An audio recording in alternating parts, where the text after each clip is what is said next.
All right, so we're actually starting to actually dig into history here after our week of geography and getting oriented to the world.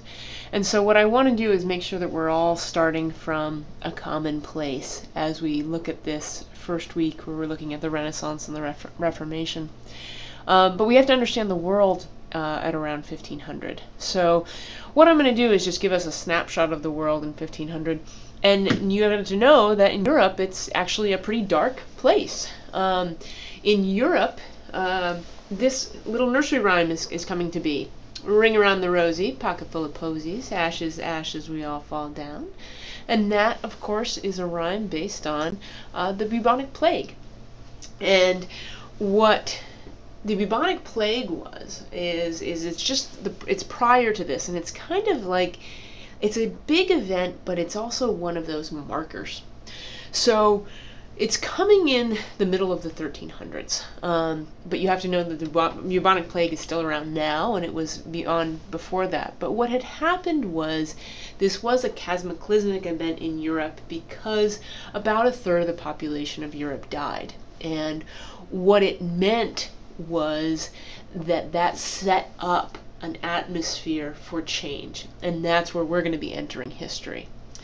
So what we see here is the progression of the plague, that you can see it coming in here in the coastal areas in that kind of light brown, and then progressing inland in that green, and then moving forward as the years go forward, and it really does move into all of Europe. So what is the bubonic plague? It is an infectious disease, and it comes from the bite of the infected flea or touching the infected animal.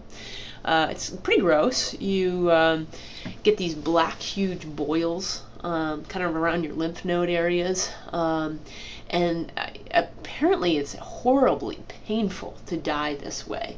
But these black buboes would appear, and then you'd know you had the plague, and they would turn black. And then basically you are accumulating liquid in places where liquid is not supposed to be. And so you can see them here in the groin area in these slides. But interestingly, this is a disease of geography, because it actually comes out of China. And what we can trace is it coming with trade. And you saw that in that first map, how it actually lands on the coastal areas and then moves inland.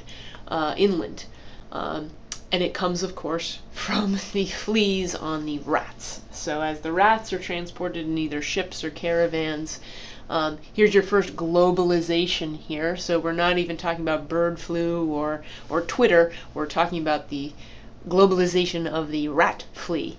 So globalization is actually a very old idea. It's just we've sped it up quite a bit. But here it is with very much an impact. But in terms of why we're concerned is for these reasons. The birth rate drops. Fewer people, because so many people die, means fewer workers.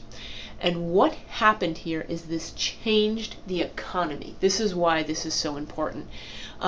We were based in the feudal system before, and really the plague marks the change to a commercial basis. So now we're going to work in cities, we're going to produce products, and land is no longer going to be the sole measure of wealth. We're now going to really be basing our wealth on money. But the social and political structure of Europe was forever altered, and the power of the church becomes less certain. The church couldn't save these people. The church couldn't stop the plague. So before, during the Middle Ages, we put all of our confidence in the church, and this event really weakens all of that, and that sets up the Renaissance. That sets up the Reformation.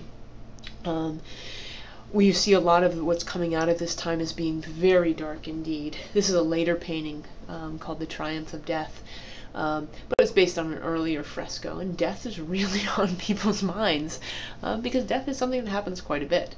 But what you see at this time is very much a fragmented Europe. And so we're in the 1400s and the 1500s. If we look at the world at this time, North America is churning along, but we're still mostly mostly hunter-gatherers or early agricultural societies, nothing close to a civilization. In Meso and South America, we obviously have the Aztec, the Maya, the Inca, and they are reaching that level that we call civilization. There are written languages, there are cities, there are complex systems, which mean lots of people are working in structured ways. Going over to the Middle East, Muhammad is just getting rocking and rolling, and that is going to take off. African societies, still lots of diversity and geographic isolation there. But as we move to China, you actually see a unified China under the Ming Dynasty. There's actually one written language that stretches from North China to South China. And although the dialects were very different, and of course, Han peoples are speaking that Mandarin, where you have Cantonese in the south. It doesn't sound the same, but they actually can all read the same writing. Huge. Nothing like that exists in Europe. We have multiple languages. We have multiple writing systems. We haven't been unified since the fall of Rome. So when you take a snapshot of the world at this time, Europe looks almost as fragmented as, say, Africa or North America, but they have several technological advantages and other advantages that are going to take them from this rather uncertain place, and in a very short amount of time make them the controllers of most of the world.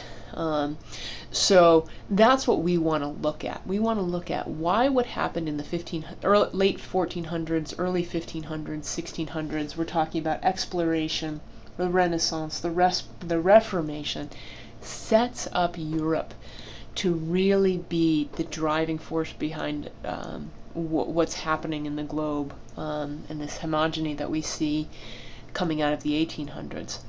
So that's what we're going to be looking at this week, is that concept of the Renaissance. But I wanted to kind of show you where we were, starting with the plague and coming out of it, of course, and hopefully our materials this week will lead you through both the Renaissance and the Reformation. We'll be able to link that then to discovery. And what I want you really focusing on is this notion of experience. If I am going to know something, I'm no longer counting on someone to tell me. And that would have been the church, of course. I'm no longer going to count on the church to tell me. I'm going to go out and see it myself. That's very much what the Reformation's about. I want to read the Bible and see what God has said to me. And this opens you up to the scientific revolution. I wonder how that does work. And so it's really a mindset change that opens us up to everything else that's going to come after it.